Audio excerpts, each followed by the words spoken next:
Magandang araw po sa inyong lahat. Bali ngayon po, tulungan ko po kayo na matutunan po itong subject plus has been o kaya have been plus adjective plus adverbial phrase. Okay, so gagawa po tayo ng English sentence gamit po itong pattern natin na ito. Okay, so umpisa na po natin. Okay, so itong ako ay i-English po natin bilang I have been. Okay, so ang ibig ko lang sabihin, pag gumamit kayo ng ako, ang ipapareha nyo po dyan ay have been.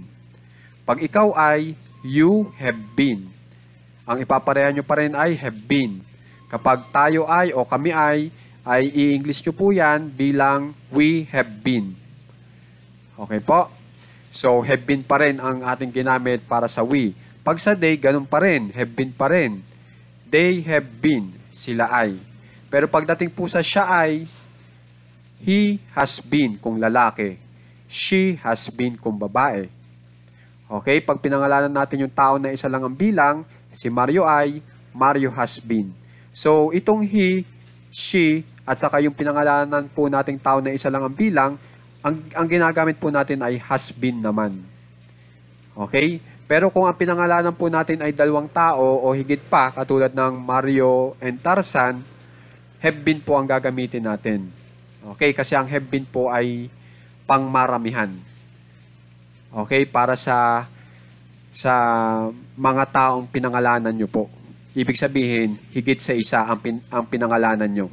Have been ang inyong gagamitin. Pero kung isa lang, has been. Okay po?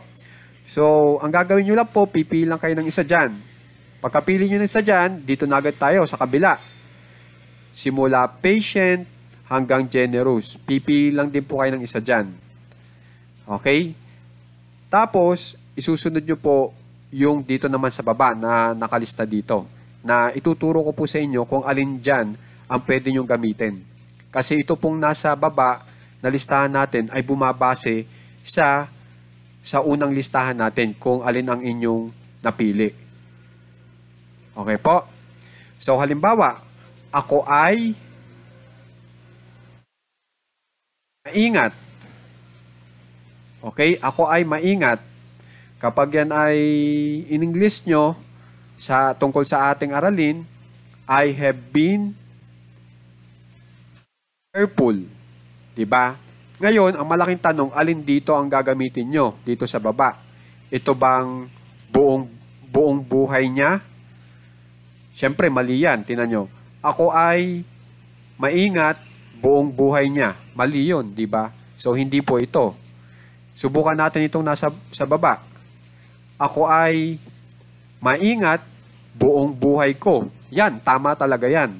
So, ito po ang gagamitin natin. Itong all my life. Ako ay maingat buong buhay ko. I have been careful all my life.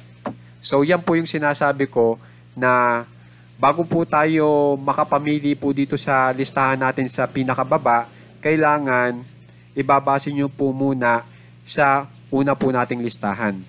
So, kapag ang pinili ko po ay ako, ang pwede nyo po dyan ipareha ay itong buong buhay ko. Okay? Pag ito namang siya ay, edi, ang ipapareha nyo po dyan ay itong nasa taas, itong buong buhay niya. Halimbawa, siya ay mapagpasensya buong buhay niya.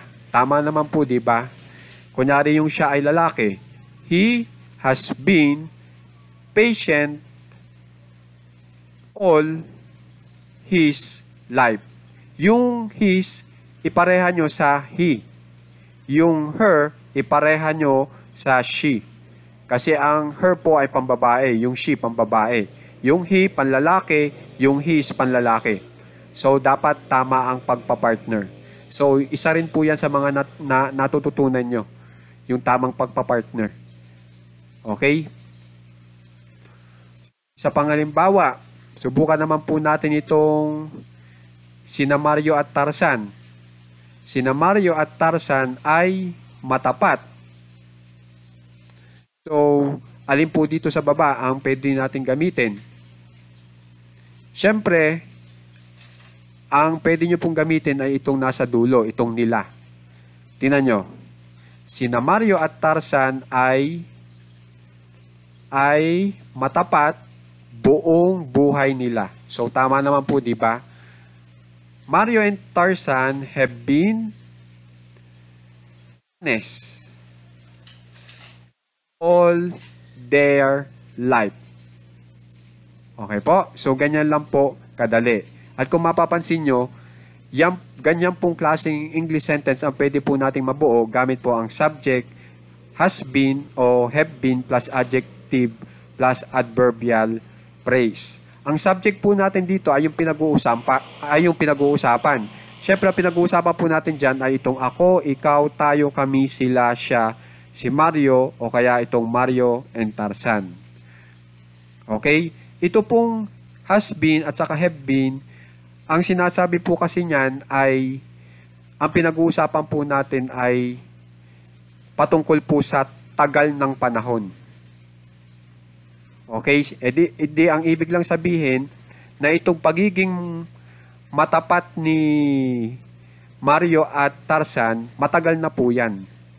Simula dati, magpahanggang ngayon, ganyan po katagal ang katapatan nila. Yun po ang ibig sabihin. Kapag gumamit kayo ng has been o have been, binibigyan nyo ng diin yung tagal na panahon na kung saan ay yung Mario and Tarzan ay ganun pala katapat. Okay? So ngayon, ito pong adjective, ito po yon, simula patient hanggang generous. Kasi ang ibig sabihin ng adjective, tagabigay ng dagdag ideya o impormasyon sa ating pinag-uusapan. So ang ibinibigay po nating impormasyon patungkol kay Mario at Tarzan ay sila ay matapat. Okay? So, ang tawag po dito sa matapat o honest ay adjective. Okay? Yan po ang uri po ng matapat o honest na salita sa parts of speech. Okay? Ngayon, ito naman pong adverbial phrase, yan naman po ay taga-suporta dito sa has been natin o have been. Para masabi po natin kung gaano katagal yung ating pinag-uusapan. At ito nga po, buong buhay. Buong buhay nila, sila ay matapat. Okay? So, sana po makikipractice po itong ating aralin kasi importante po ito. Okay? At saka tandaan nyo po itong pattern natin na ito para meron na po agad kayong ideya na ang has been pala, ang have been pala ay maaari palang sundan ng adjective. Tapos susundan ng adverbial phrase, pwede rin po. Okay? So, yan yung gusto kong ituro sa inyo na dapat yung matutunan. Okay po? Maraming salamat po.